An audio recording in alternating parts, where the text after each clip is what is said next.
Hi, nice to meet you, I Mike. do. Hi.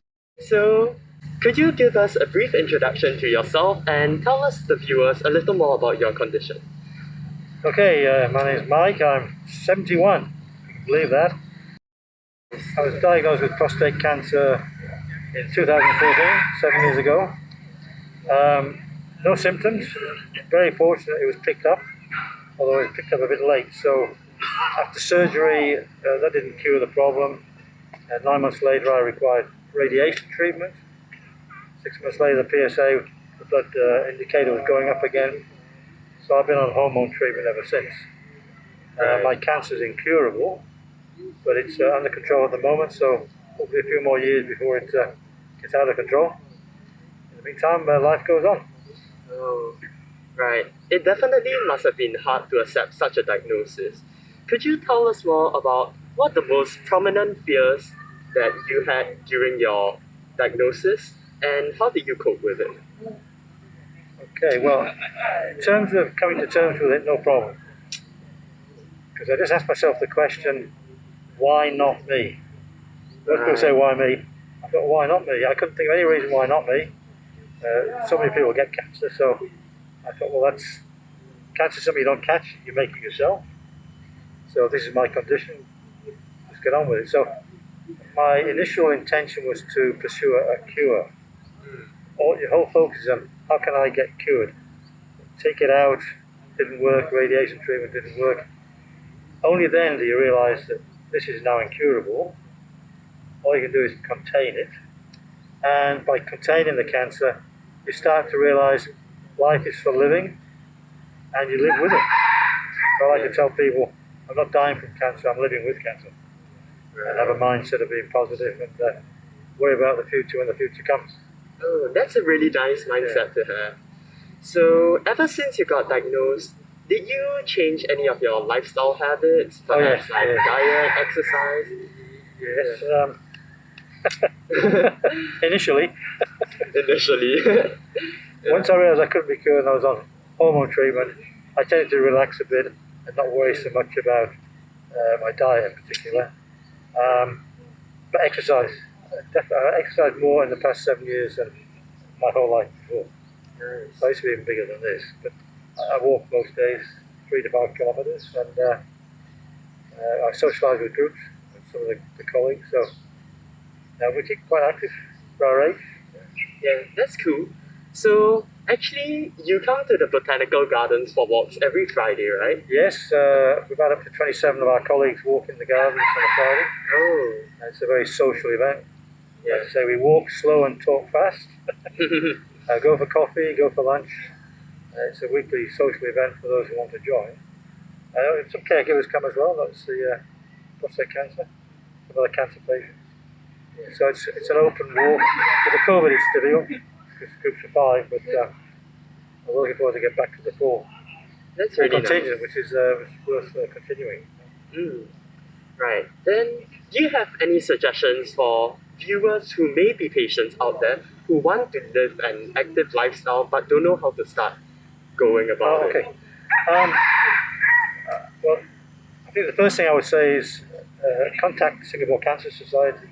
Singapore Cancer In Society. particular, we're members of that. But there are NCIS, NCC have support groups as well. But the prostate cancer support group with SCS is very active.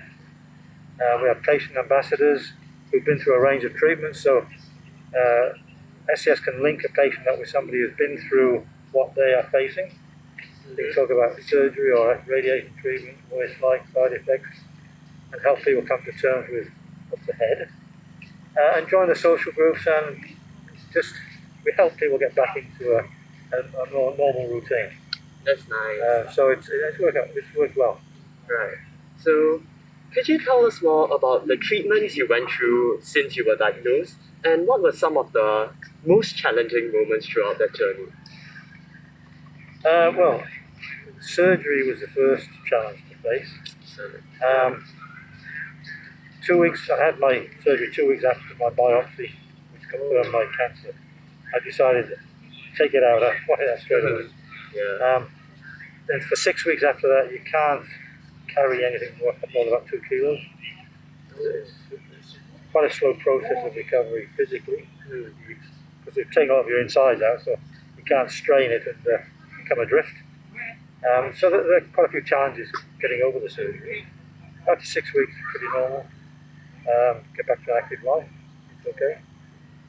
With the radiation, that was a matter of facing boredom more than anything else. It was 33 radiation treatments over about 6 weeks, 8 weeks. So it's every day except weekends and public holidays.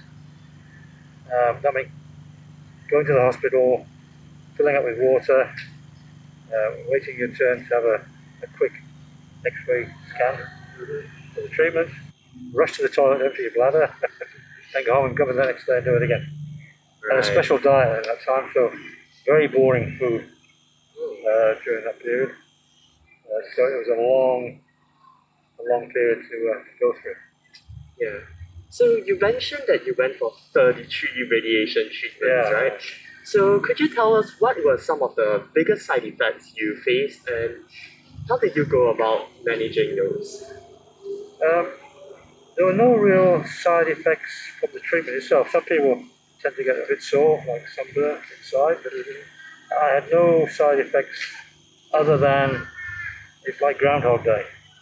Every day get up, oh, I've got to go to the hospital for another treatment. And you get up to about 15 of those, and you're only halfway through, and it's like it's never going to end. So it gets a bit depressing, Right. just to go through the same routine all the time, not knowing if it's going to be of any benefit at the end of the day. So, but it's not difficult treatment to go through. Yeah. Quite straightforward. Right. Okay. Then I'm sure it was a really tough journey. So you must have had some pillars of support along the way, right?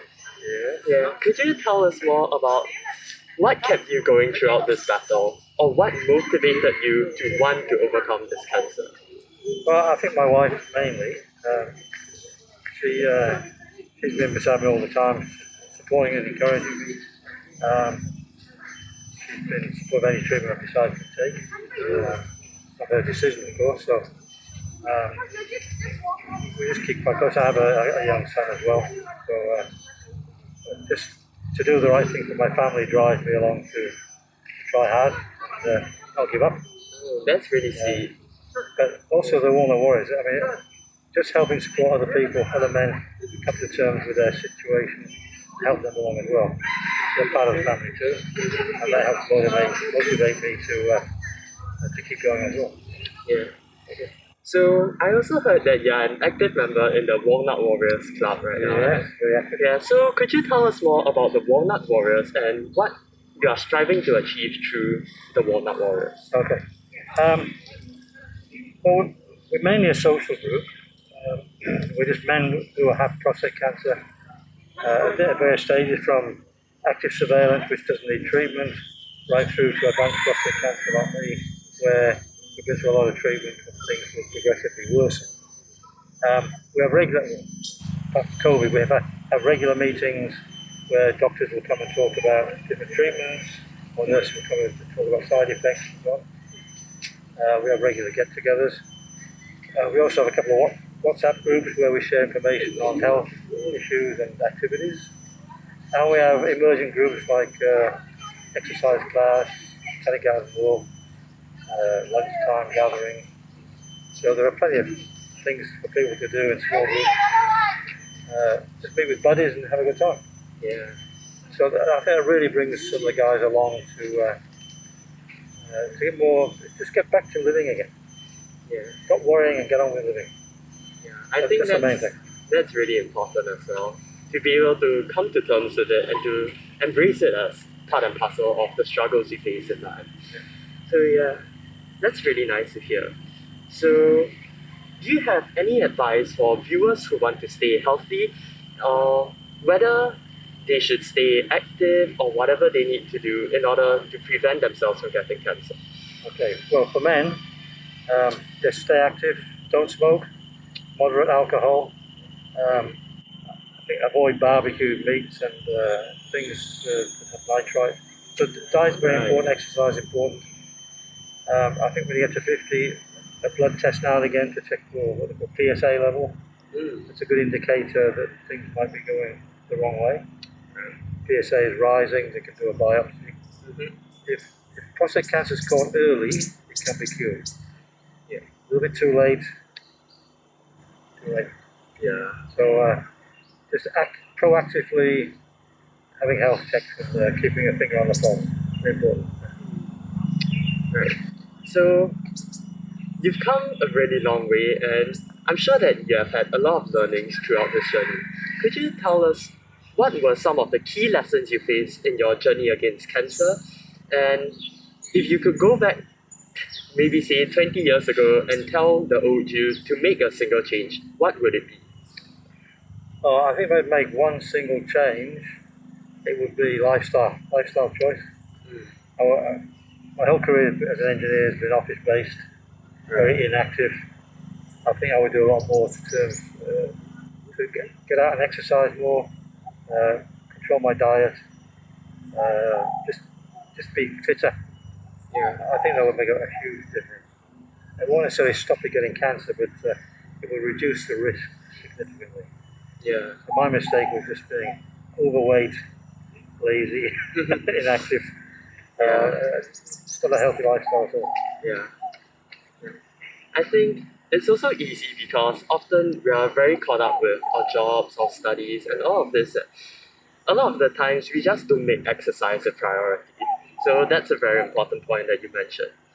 And yeah, I think that's about it for today. So I'm really glad to hear your story, and thanks again for coming Yeah, to thanks our for the interview. opportunity to spread the message.